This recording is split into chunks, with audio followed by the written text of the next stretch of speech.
კაცობრიობის ისტორია სავსეა საიდუმლოებებით, რომლებიც ჩვენს წარმოდგენას წარსულზე თავდაყირა აყენებს. ხშირად ვფიქრობთ, რომ წინაპრები მხოლოდ პრიმიტიული იარაღებით სარგებლობდნენ, თუმცა არქეოლოგიური აღმოჩენების საპირისპიროზე მეტყველებს. დღეს ვისაუბრებთ 20 ისეთ ანტიკურ ტექნოლოგიაზე, რომელთა სიზუსტე და ქიმიური შემადგენლობა თანამედროვე მეცნიერებსა და ინჟინრებს დღემდე საგონებელში აგდებს. იქამდე სანამ უშუალოდ ვიდეოზე გადავალთ, დაუჭირეთ მხარი არხის განვითარებას. მარტივად უბრალოდ მოიწონეთ ვიდეო და გამოიწერეთ არხი. ეს ჩემთვის დიდი სტიმულია. მე გიორგი ვარ, თქვენ უყურებთ ფაქტომატს. დღეს გესაუბრებით 20 ანტიკურ ტექნოლოგიაზე, რომელსაც მეცნიერება დღემდე ვერ ხსნის. რა თქმა უნდა, მხოლოდ ფაქტებით. მე-20 ვინჩას მეტალურგია.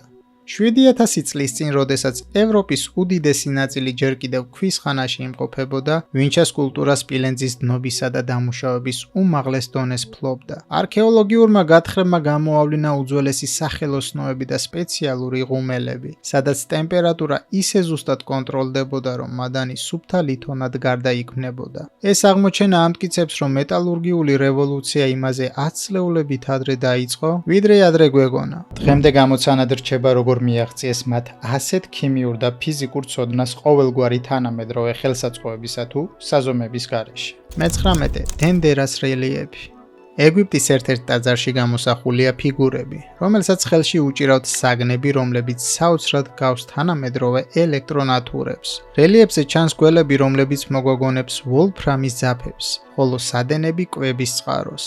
ოფიციალური მეცნიერება ამას რელიგიურ სიმბოლოდ მიიჩნევს, თუმცა ალტერნატიული მკვლევარები სვამენ ლოგიკურ კითხვას.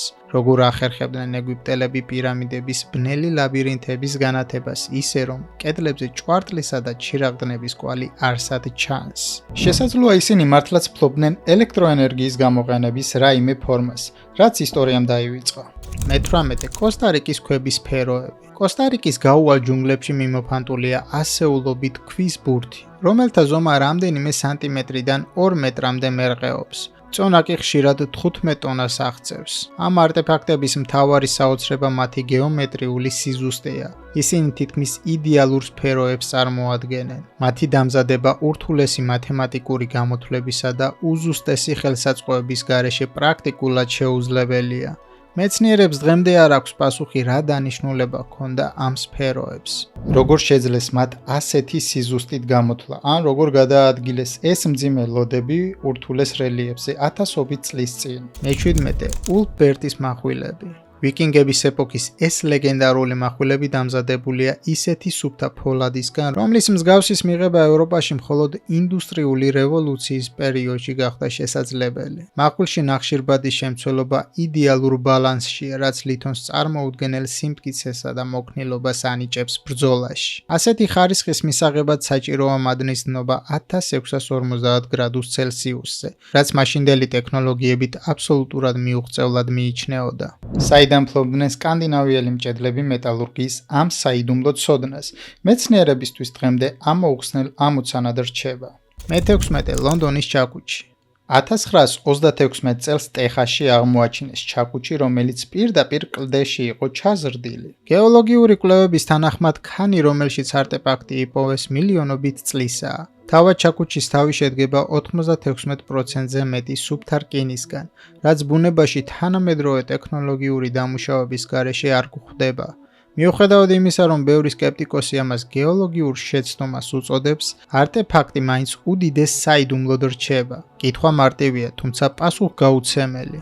როგორ აღმოჩნდა ადამიანის მიერ შექმნილი ნივთი ქანებში, რომლებიც კაცობრიობისა და ცივილიზაციის გაჩენამდე გაცილებით ადრე ჩამოყალიბდა. 15. დოლმენები.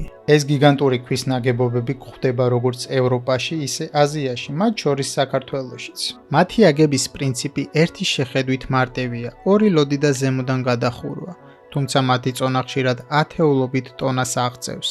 თანამედროვე აკუსტიკურმა კვლევებმა აჩვენა, რომ ბევრ დოლმენს აქვს უნარი გააძლიეროს დაბალი სიხშირის ბგერები, რაც ადამიანის ფსიქიკაზე მოქმედებს და ტრანსის მსგავს მდგომარეობას იწვევს.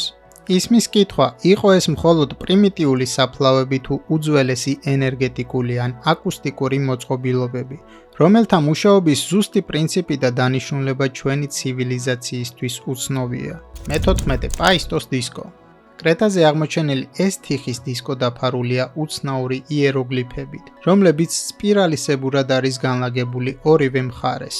ყველაზე საოცარი ისაა, რომ სიმბოლოები ხელით არ არის ამოკაწრული, არამედ წინასწარ დამზადებული შტამპებითაა დასმული. ეს ნიშნავს, რომ მინოსელებმა ბეჭდვისა და ტიპოგრაფიის პრინციპები იოჰან გუტენბერგამდე 3000 წლით ადრე აღმოაჩინეს.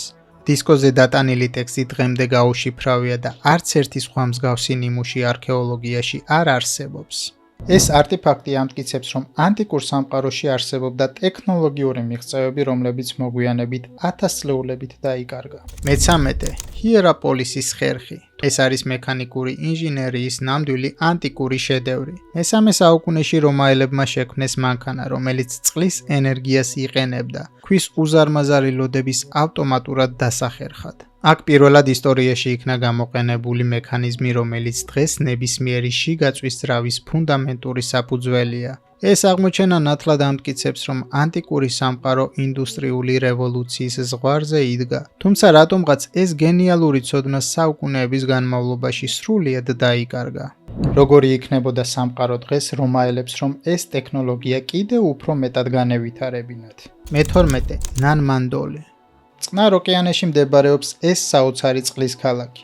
აგებულია 90-ზე მეტ ხელოვნურ კუნძულზე. მისი მშენებლობისთვის გამოყენებულია 250 მილიონი ტონა ბაზალტის სვეტები. თითოეული სვეტი რამდენიმე ტონას იწონის და მათი მოპოვება შორეული კარიერებიდან ხდებოდა.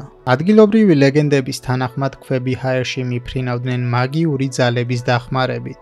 მეცნიერებს დღემდე უჭირთ ახსნა, როგორ მოხდა ამ მასშტაბის მასალის ტრანსპორტირება ოკეანეში და როგორ მოხდა მათი წყალში ისეთი საოცარი სიზუსტით განლაგება, რომ ქალაქი დღემდე უძლებს ტალღებსა და სტიქიებს.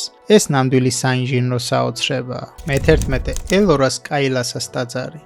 ინდოეთში მდებარე ეს ტაძარი არ არის აშენებული ტრადიციული გაგებით. ის მთლიანად გამოკვეთილია ერთი გიგანტური კლდისგან. მშენებლებმა 400,000 ტონაზე მეტი ქვა მოაშორეს მთას, რათა ეს საოცრება შეექმნათ. აქ შეცდომის დაშვების უფლება უბრალოდ არ არსებობდა, რადგან მოჭრილ ქვას უკან ვეღარ დააბრუნებდნენ. პროცესი ზემოდან ქვემოთ მიმდინარეობდა და მოითხოვდა უზუსტეს მათემატიკურ და გეომეტრიულ ცოდნას. თანამედროვე ტექნოლოგიებითაც კი ასეთი მასშტაბის მონოლითური სტრუქტურის შექმნა აცლეულებსა და წარმოუდგენელ რესურსებს მოითხოვს. როგორ შეძლეს ეს საუკუნეების წინ დღემდე გამოცანად რჩება? მე-10 ვოინიჩის მანუსკრიპტი. ეს არის წიგნი, რომელსაც ხშირად მსოფლიოს ყველაზე იდუმალ ხელნაწერს უწოდებენ. ის დაწერილია ენაზე, რომელიც არც ერთ ცნობილ ენობრივ ოჯახს მიეკუთვნება და შეიცავს უცნაური მცენარეების ილუსტრაციებს, რომლებიც დედამიწაზე არ გვხვდება. საუკუნეების განმავლობაში მას მსოფლიოს საუკეთესო კრიპტოგრაფები, ენათმეცნიერები და ხელოვნური ინტელექტიც კი სწავლობდა, მაგრამ მისი გაშიფრვა ვერავინ შეძლო. ისმის კითხვა, ეს არის უძველესი სამეცნიერო ენციკლოპედია, რთული შიფრი თუ უბრალოდ გენიალური შუა საუკუნეების ტყუილი? პასუხი დღემდე არავინ იცის, რაც წიგნს კიდევ უფრო მეტად მისტიკურ ელფერს სცენს. მე-9 ლონგიუს გამოქვაბულები. 1992 წელს შემთხვევით აღმოჩენილი ეს მიწისქვეშა კომპლექსი 2000 წლის წინანდელია. ეს არის 24 ხელოვნური გამოქვაბული, რომლებიც კლდეშია ამოკვეთილი საოცარი სიზუსტით. კედლებზე შენარჩუნებულია იდეალურად პარალელური ხაზები, რაც მიანიშნებს მექანიკური ხელსაწყოების გამოყენებაზე. არ არსებობს არც ერთი ისტორიული ჩანაწერი მათი მშენებლობის შესახებ. საწავი და მილიონობით ტონა გამოკვეთილი ქვა და რისთვის სჭირდებოდა ასეთი გიგანტური მიწისქვეშა დარბაზები, სადაც ერთდროულად ათასობით ადამიანი დაიტეოდა. მეცნიერებისთვის დღემდე ეს ერთ-ერთი უდიდესი ჩინური გამოცანაა. მე-8 დელიის რკინის სვეტი. ინდოეთში დგას 7 მეტრიანი რკინის სვეტი, რომელიც 1600 წელზე მეტია ღია ცის ქვეშ იმყოფება, თუმცა მასზე ჟანგის კვალიც კი არ არის. თანამედროვე მეტალურგიამ მხოლოდ ახლახან დაადგინა, რომ სვეტის ზედაპირზე არის ფოსფორის თხელი ფენა, რომელიც მას კოროზიისგან იცავს. როგორ მოახერხეს ძველმა ხელოსნებმა ასეთი ქიმიური სისუფთავის რკინის მიღება და ეგრეთ წოდებული პასივაციის პროცესის ჩატარება, როცა მსგავსი ტექნოლოგიები მხოლოდ მე-20 საუკუნეში განვითარდა. ეს სვეტი არის მტკიცებულება იმისა, რომ ძველი ინდოეთში ქიმია და მეტალურგია წარმოუდგენელ დონეზე იყო განვითარებული. მე-7 საქსაუმანი. ინკების ეს ციხესიმაგრე აგებულია გიგანტური, მრავალკუთხა ქვებით, რომელთაგან ზოგი 200 ტონას იწონის.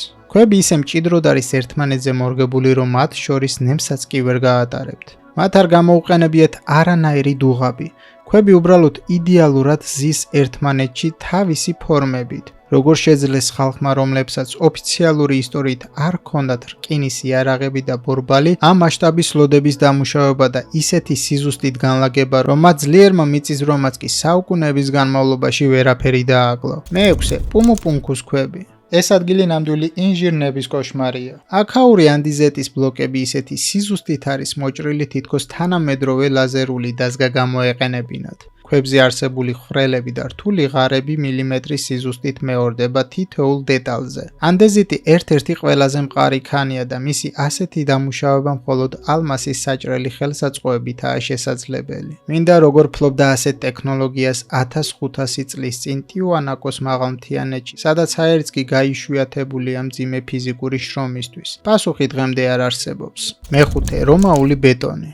რომაული ნაგებობები 2000 წელზე მეტია ამაღად დგას. მაშინ როცა თანამედროვე ბეტონი ხშირად 50-100 წელიწადში იშლება. მეცნიერებმა დაადგინეს, რომ საიდუმლო ვულკანურ ფერფლშია. ზღვის წყალთან კონტაქტისას რომაულ ბეტონში იზრდება იშვიათი მინერალი, ალუმინის ტობერმორიტი, რომელიც სტრუქტურას დროსთან ერთად უფრო მეტად ამტკიცებს. რომაელებმა შექმნეს მასალა, რომელიც თავადვე იკურნავს თავს.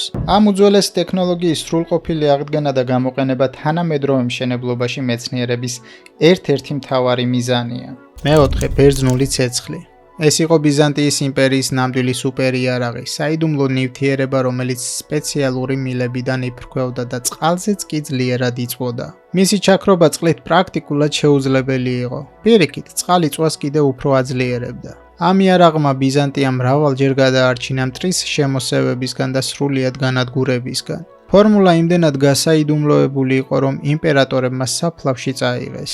დღეს ქიმიკოსები მხოლოდ ვარაუდობენ მის შემადგენლობას, თუმცა ზუსტი რეცეპტი კაცობრიობისთვის სამუდამოდ დაკარგულია. მესამე, ბაღდადის ელემენტი.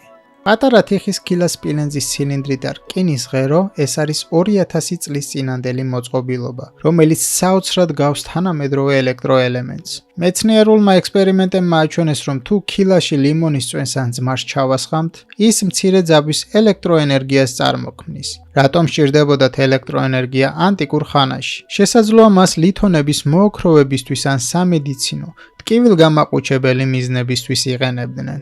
თუ ეს მართლაც ელემენტია, მაშინ ფიზიკის ისტორია და ჩვენი წარმოდგენა წარსულზე თავიდან არის დასაწერი.